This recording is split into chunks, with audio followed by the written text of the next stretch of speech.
The giggle is what I can't forget. Not the sound of my pregnant wife tumbling down 14 hardwood stairs. Not her scream cut short when her head hit the landing. Not even the wet snap that meant something inside her had broken. It was my sister's giggle, soft, satisfied, like a child who'd finally won a game. Oops. That's what Madison said as my wife Elena lay crumpled at the bottom of the staircase, blood pooling beneath her head, her hands clutched around her 8-month pregnant belly. Oops. Like she'd spilled milk instead of potentially killing my family. My name is Marcus Thompson, and I'm about to tell you how one word destroyed my entire family. But first, you need to understand why I wasn't there when it happened. Why I'd trusted the wrong people. Why the nanny cam I'd hidden in the hallway smoke detector would become the most important purchase of my life. 6 months earlier, Elena and I had announced her pregnancy at Sunday dinner. My parents' dining room, all mahogany and judgment, fell silent. You could hear the grandfather clock ticking as my mother set down her wine glass with deliberate precision. "How unexpected," she said, that tight smile stretching across her face like a wound. We'd been married for 3 years. We both had good jobs, Elena as a pediatric nurse, me as a software engineer. We'd bought a house, saved money, done everything right. But in my family's eyes, we'd committed an unforgivable sin. We'd succeeded without them. Madison, my younger sister, had been the family favorite since birth. While I studied, she partied. While I worked, she spent. At 28, she still lived at home, still used Dad's credit cards, still believed the world owed her everything because she was pretty. A baby? Madison's voice dripped poison sweetened with fake concern. But Elena's career was going so well. Seems selfish to throw it all away for a parasite. Madison. I snapped. What? I'm just saying what everyone's thinking. You guys barely have time for us as it is. Now you'll disappear completely into your little perfect family bubble. Mom touched Madison's hand. She has a point, Marcus. Family should come first. Your actual family. That's when I should have seen it. The way they looked at Elena's still flat stomach with disgust. The way Madison's fingers tightened on her steak knife. The way my father wouldn't meet my eyes. But I was too happy to notice the storm building. The incident started small. Madison would accidentally bump into Elena at family gatherings. Mom would serve foods Elena couldn't eat while pregnant, then act offended when she politely declined. Dad started making comments about how expensive children were, how they ruined marriages, destroyed women's bodies. Elena handled it with grace. She always did. That's what made them hate her more. She wouldn't break, wouldn't fight back, wouldn't give them the reaction they craved. Maybe we should skip Sunday dinners for a while, she suggested one night, rubbing her growing belly. Just until after the baby comes. No. I was stubborn, stupid. They're my family. They'll come around once they meet their grandchild. She touched my face with such sadness. Some people don't want to come around, Marcus. Some people just want to watch things burn. I should have listened. God, I should have listened. The weekend it happened, I was in Chicago for a work conference. Elena was 8 months along, uncomfortable but glowing. Madison had called that morning, voice dripping with fake sweetness. I feel horrible about how I've acted, she said. Let me come over and help Elena while you're gone. Sister bonding time. I'll cook, clean, whatever she needs. I hesitated. Elena squeezed my hand, shook her head. But Madison pushed. Please, Marcus. I want to be a good aunt. I bought gifts for the baby. Mom's coming too. We want to have a little shower, just family. Against Elena's protests, I agreed. My flight was in 2 hours. What could go wrong in one weekend? Everything. Everything could go wrong. I was in a conference room learning about cloud architecture when my phone exploded with calls. Elena's mother screaming. The hospital asking for consent. My parents oddly calm, saying there'd been an incident. I don't remember the flight home. I remember running through the hospital corridors, following signs to trauma, my chest tight with terror. I remember finding Elena's room and stopping dead in the doorway. Machines. So many machines. Tubes down her throat, IVs in both arms, monitors beeping erratically. Her beautiful face swollen beyond recognition. Purple bruises blooming across her skin like toxic flowers. Mr. Thompson? A doctor appeared beside me. Your wife suffered severe trauma. Fractured skull, internal bleeding, broken ribs. We had to perform an emergency C-section. The baby. Is she alive? My voice didn't sound human. Your daughter is in the NICU. 29 weeks is early but viable. She's fighting. Daughter. We had a daughter. Elena and I had a daughter who might grow up without her mother because I'd trusted the wrong people. My parents arrived then, Madison trailing behind. Mom dabbed at dry eyes with a tissue. Such a tragedy, she murmured. That top step has always been slippery. We tried to warn her about wearing socks on hardwood. She fell? I turned on them, something wild rising in my chest. Elena's the most careful person I know. She held the railing going up and down every single step. How did she fall? Madison shrugged, examining her manicure. Pregnancy makes people clumsy. She was carrying laundry. Just lost her balance. Where were you? Getting towels from the linen closet. I heard the tumble and came running. That giggle threatened to escape again.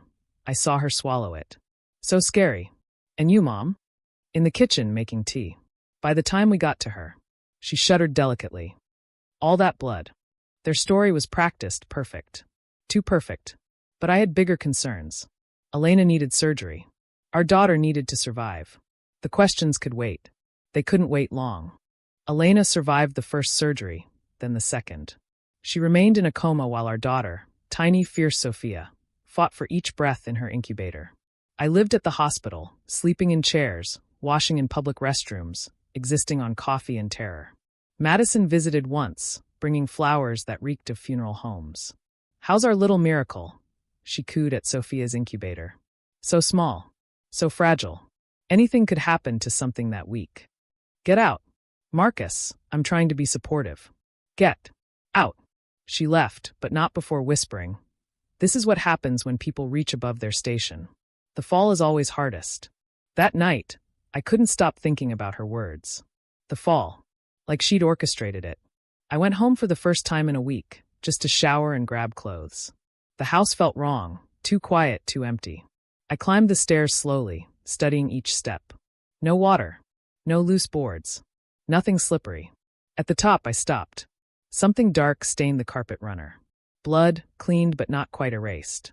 I knelt, touching the spot, and noticed something else. A scuff mark on the wall. Fresh.